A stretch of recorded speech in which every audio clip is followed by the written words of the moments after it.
안녕하세요. 김윤호 양동주주 발표 시작하겠습니다. 저희는 영국 구성국별 생활 패턴 분석을 펍과 커피숍, 카페, 바, 베뉴 중심으로 봤고요. 목차는 프로젝트 의도 및 전처리, 구성국별 패턴과 상호 보완적 베뉴 관계, 그리고 카페 베뉴와 커피숍 베뉴의 패턴, 그 예측 알고리즘, 후기로 마무리하겠습니다.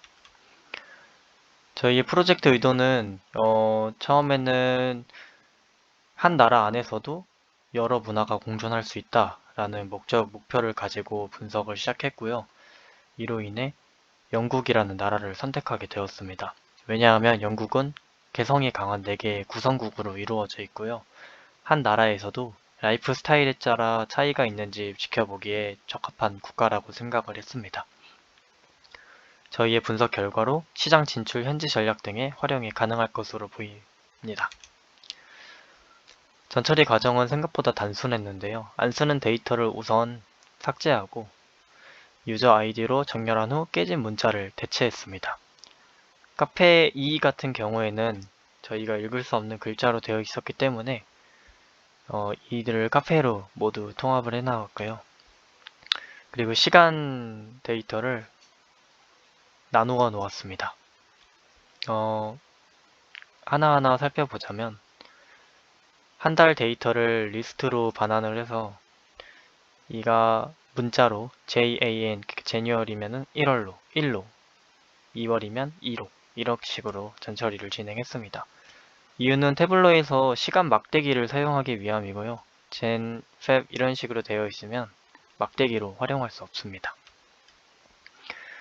그리고 라운드와 m라운드를 엑셀에 있는 함수를 사용하면 편하기 때문에 데이터를 받은 거를 각각 50만 개씩 첫 번째 건 50만 개, 두 번째 건 약 70만 개로 잘라서 CSV를 각각 저장을 하고 라운드와 m라운드를 진행한 후에 다시 합쳤습니다.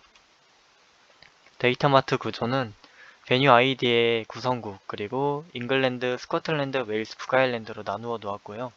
위치에는 위도 좌표, 경도 좌표와 각종 잘라놓은 그리드 좌표들이 있습니다. 태블로에 있는 기능들을 시각화 시에는 굉장히 많이 활용을 했는데요. 자유 선택 유형 도구를 활용해서 스코틀랜드와 북아일랜드, 웨일스와 잉글랜드를 나누어 놓았습니다. 구성국별 패턴을 펍과 바, 카페, 커피숍으로 나누어 본 건데 잉글랜드와 웨일스는 상당히 비슷하게 나타났습니다. 펍이 가장 높게 나타났고 그 다음에는 커피숍, 그 다음 바, 그 다음 카페로 나타났는데요. 둘이 붙어있기 때문에 비슷한 거라고 볼 수 있을 것 같습니다. 스코틀랜드와 북아일랜드는 앞과 매우 다르게 나타났는데요. 펍의 점유율이 매우 많이 떨어졌고 커피숍의 점유율이 많이 증가했습니다. 카페와 그리고 바가 눈에 띄게 많이 증가를 했는데 눈에 띄게 많은 증가를 한 것처럼 보이지만 펍이 감소하고 커피숍과 바가 같이 증가했기 때문에 이런 식으로 나타났습니다. 그러니까 펍의 점유율을 바와 커피숍이 가져갔다고 볼 수 있을 것 같습니다.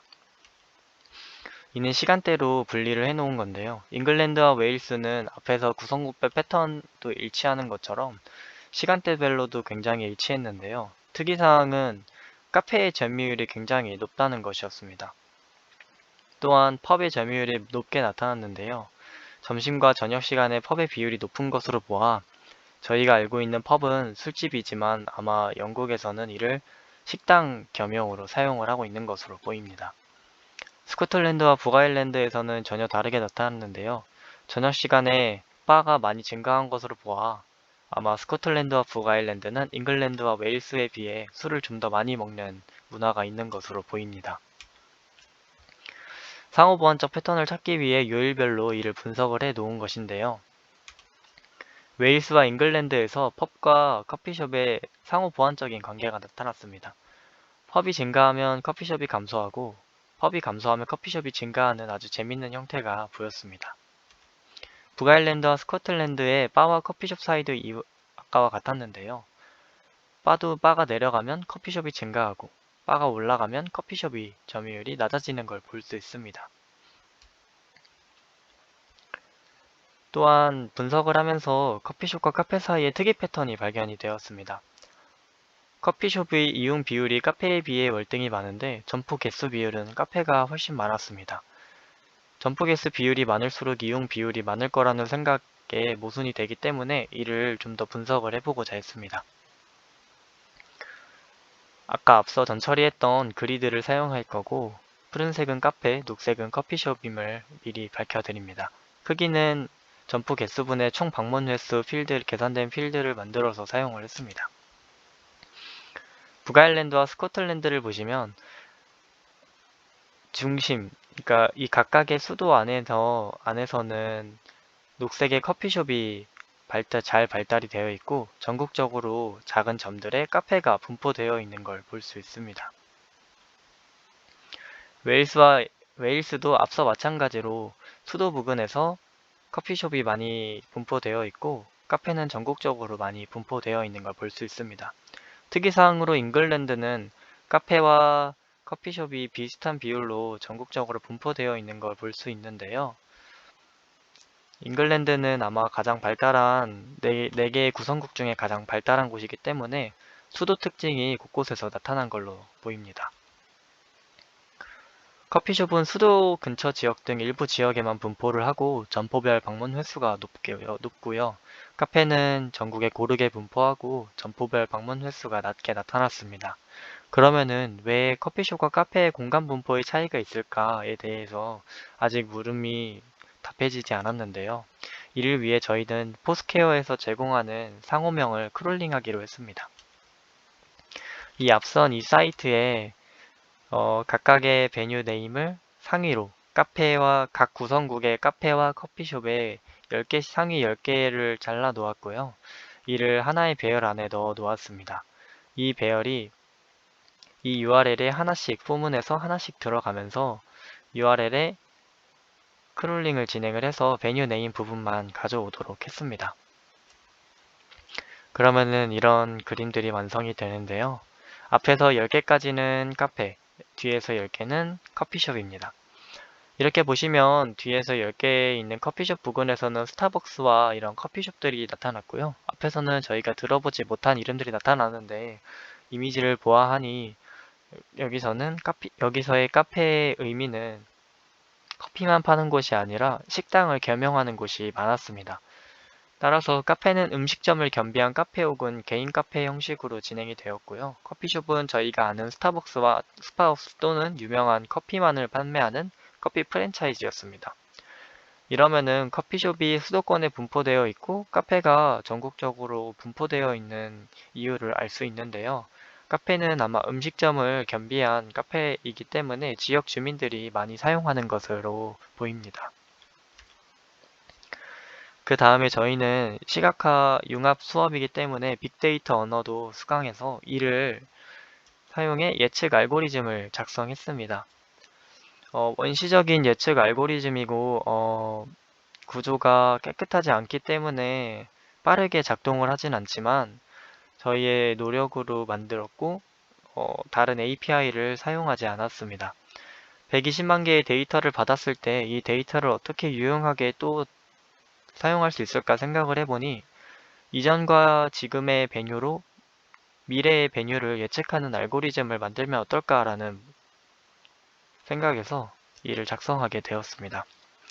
또한 저희가 만들어 보니 모든 포스케어 데이터셋에서 사용할 수 있을 것 같아서 유용하다고 생각을 했습니다.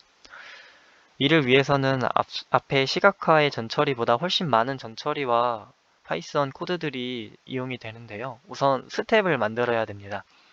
유저 아이디로 소팅을 진행을 하고요. 유저 아이디를 다시 밸류 값에 넣어 놓고 스택 값이 하나씩 증가하도록 만들어 놓았습니다. 만약에 앞에서의 유저명과 뒤에서의 유저명이 다를 경우 다시 스텝이 1로 초기화가 되면서 만약에 앞에 유저 아이디와 뒤에 유저 아이디가 같을 경우 스텝이 하나씩 증가하도록 알고리즘을 작성했습니다. 다음에 스텝을 기반으로 이전과 이후 베뉴를 생성했는데요. 이전 베뉴를 만들기 위해서는 여기 아까 처음에 원시 데이터 셋을 셋에서 새로운 데이터 프레임을 구성을 해야 합니다. 위도와 경도와 그리고 베뉴 카테고리 네임을 가져오고 아까 만들어 두었던 스텝을 리스트 형식으로 가져옵니다. 그리고 이렇게 배열을 선언해 놓고 만약에 스텝이 바뀌지 않았을 경우에는 널 값을 넣고요.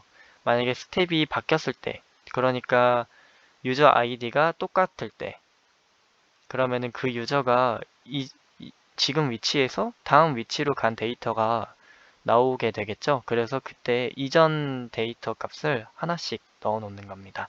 이를 format, formalone, format venue로 다시 데이터셋에 추가를 해 놓았고요.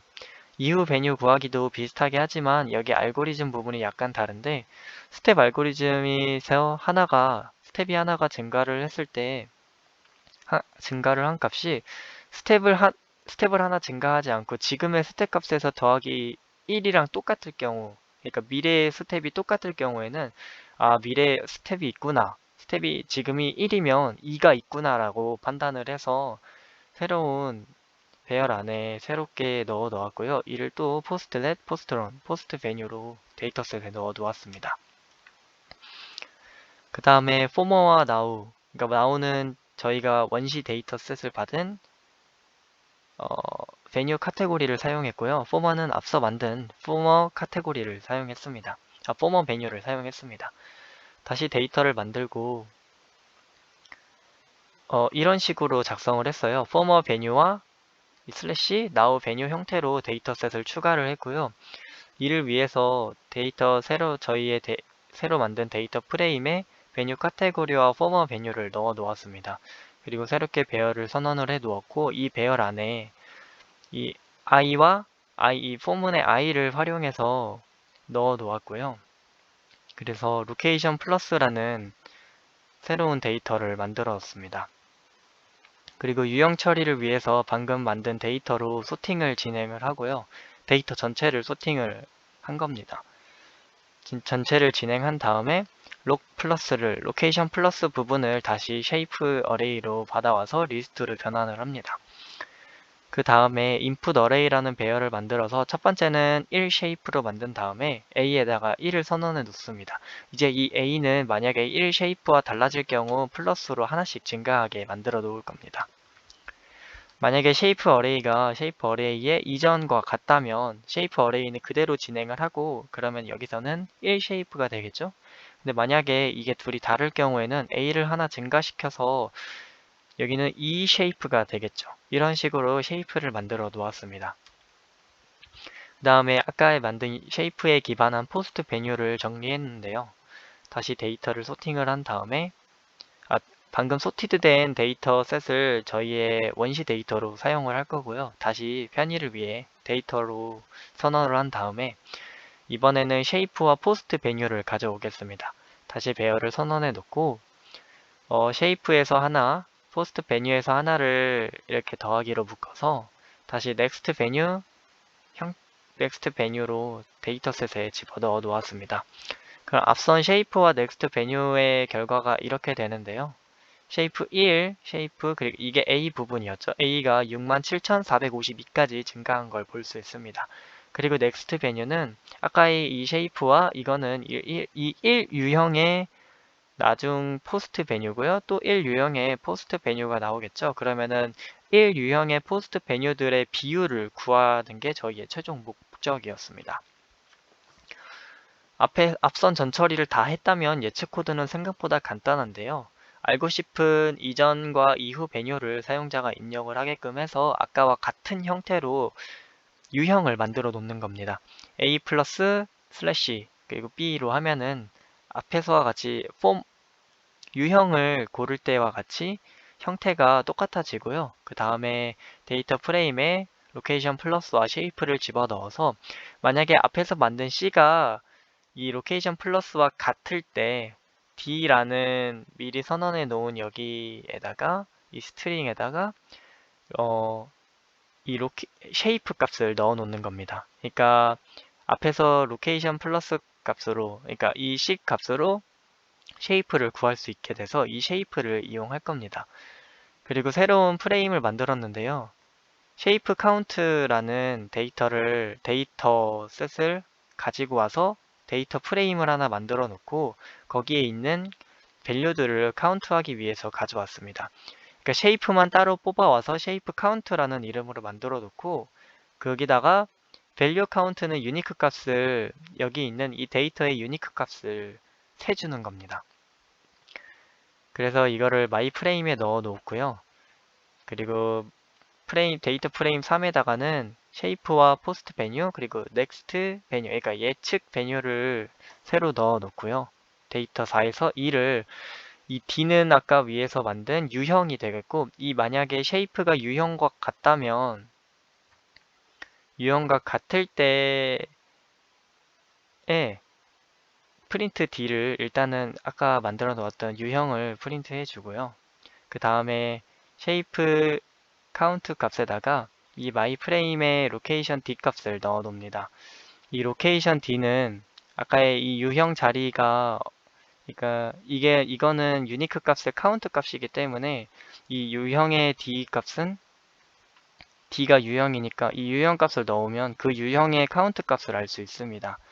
그 다음에 아까 만들어 놓았던 데이터 프레임 4의 next venue 값에다가 각각의 카운트를 반환을 하고 그 카운트의 비율을 반환을 하고 곱하기 100을 해서 퍼센트로 나타나게끔 했습니다. 그 결과창은 이렇게 나오는데요. 이전 베뉴와 이후 베뉴를 입력을 하고 그 다음에 이런 과정을 거쳐서 결과창이 이런 식으로 나타나게 된 겁니다. 그러면은 펍과 카페를 간 사람의 다음 행선지로는 펍이 될 것이거나 아니면 아무 데이터도 만들지 않았거나 그리고 카페 아니면은 전철역 바 이렇게 갈 수 있을 거라고 생각이 됩니다. 아마 대부분 13%인 펍으로 예측이 될 것입니다. 드릴다운 하는 과정에서 예상하지 못한 새로운 패턴들이 나타나서 흥미로웠고 내가 어떤 패턴에 집중할지도 중요한 과제임을 느꼈습니다.